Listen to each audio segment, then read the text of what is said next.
Would you like to email expired listings instead of call them? That sounds like a great idea. And in this video, I'm going to be talking about the do's and the don'ts when it comes to emailing expired listings. My name is AJ Mida, and I created financial freedom as a real estate agent within 5 years after getting my license, and my mission is to help other agents do the same. I personally love the idea of emailing expired listings instead of calling them, except for the fact that it doesn't work.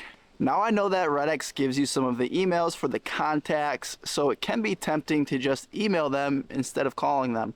And I've actually had a lot of agents ask me questions like, hey AJ, I'm prospecting, but I see that there's emails there. What do you think about emailing them instead of calling them? And without hesitation, I say you gotta call them. I don't even recommend emailing them in addition to calling them. Think about it. If your home just came off the market and you got a random email that was just text, an attached file or something from an agent, are you going to read that? There's actually a good chance that it could just go directly to their spam. It might get overlooked, and who knows if that's even the right email. So don't even waste your time when it comes to emailing expired listings as a prospecting strategy. I've been a real estate agent for over 10 years, top producer, sold around 100 homes a year. I've studied the best of the best, my peers in the industry, and without a doubt, there's really no agents that say, hey, emailing expired listings is a big part of my business. A part of the reason why I'm successful. It's how I got my start. I sell a lot of homes from emailing. It just doesn't happen. So just don't waste your time. I want you to use this strategy instead when it comes to emailing expired listings. Emailing is going to be part of your follow-up strategy.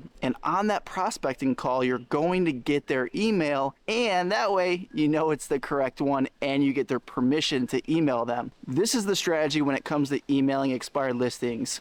So you just had a great call. It's pretty clear that you're not going to get the appointment. What you want to do is transition the call into a nurture follow-up sequence. You want to generate a nurture out of this call rather than just burning the bridge and trying to ask for the appointment over and over. That's not what I teach. I don't teach close 10 times, get them to say yes or no. A lot of prospecting when it comes to expireds is just going to be a good follow-up agent. A lot of success when it comes to being a successful agent that prospects expireds is just getting really good at follow-up.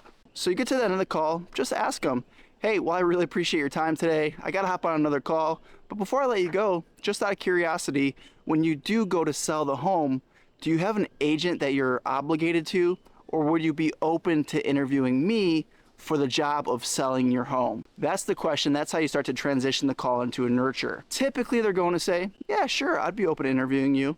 Sometimes they might say, well, hey, I got a friend that's an agent that I need to use, my sister-in-law, my mother, like whoever it might be. You don't want to put them in your follow-up sequence. It just kind of, clutters the system. And you want to ask this question because it gets it out right away. It gets that answer out right away. When I first started prospecting, I wasn't asking that question, so when I'd follow up, say a month later, 6 months later, or whatever the time frame was, they were like, hey, I'm actually using my neighbor. I got to use them. It's my neighbor. We've been friends for 20 years. And they were just being nice on that initial call by saying that they'd be open to letting me follow up with them or whatever. So just make sure that you're following up with people who are open to interviewing you. So they're going to say, yeah, sure, I'd be open to it. All right, great. I'd love to send you some information. Would that be okay? Now at this point, they're just trying to get off the call. So they're gonna say, yeah, sure, send me some information, thinking you're just going to mail it to them. That's when you say, awesome, what's your best email? I'll send that to you right now. They'll give you their email because they already said yes, you can send them something. Now you got a valid email, you got permission to email them, so you can fire off right away, maybe a pre-listing package or maybe a sample of what you do to get homes sold, some item of value. They're not gonna open it, so it doesn't really matter what you send, but send something. You could even send a video email. There's different systems out there like BombBomb that allows you to send video emails. That's really what I'd recommend in that initial email. Now from there, stay in touch with them on a regular basis. Depending on their selling time frame, I would probably do once a month. A lot of these people are gonna be out maybe 6 months to a year, so just email once a month. And don't be thinking I'm following up. Be thinking, how can I add value? A good friend of mine, John Mykesh, recently said on a call, value up, and I'm stealing that term. Value up, don't follow up.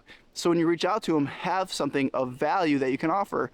This could be a market report. This could be a what's your home worth type of report that you can generate for them to give them an idea of what their home might be worth. This could be just listed, just solds. This could be new listings that you just got, just solds that your office just got. This could be just events happening in your community. And it's okay too from time to time just to touch base and say, hey, how's it going? A good touching base type of email or text message could just be something like, hey Susan, I'm reaching out today because the last time we spoke you mentioned you wanted to sell your house in July. It's June 1st and I just wanted to reach out to see if your timeline changed or if we're still on target for July. Something like that.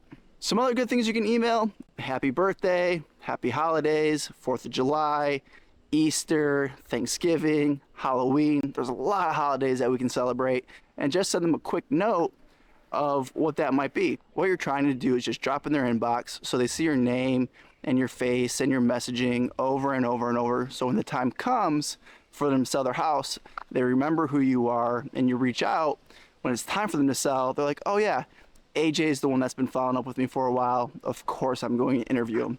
So that's the right way to use emails when it comes to expired listings. Don't use it to prospect them, use it to follow up with them. With this strategy, you're gonna have great results in combination with other things that you do with follow-up, but that's a different video for another time because there is a multi-prong approach when it comes to follow-up. But I hope this helps. If it did, give me a thumbs up on the video and subscribe to my channel.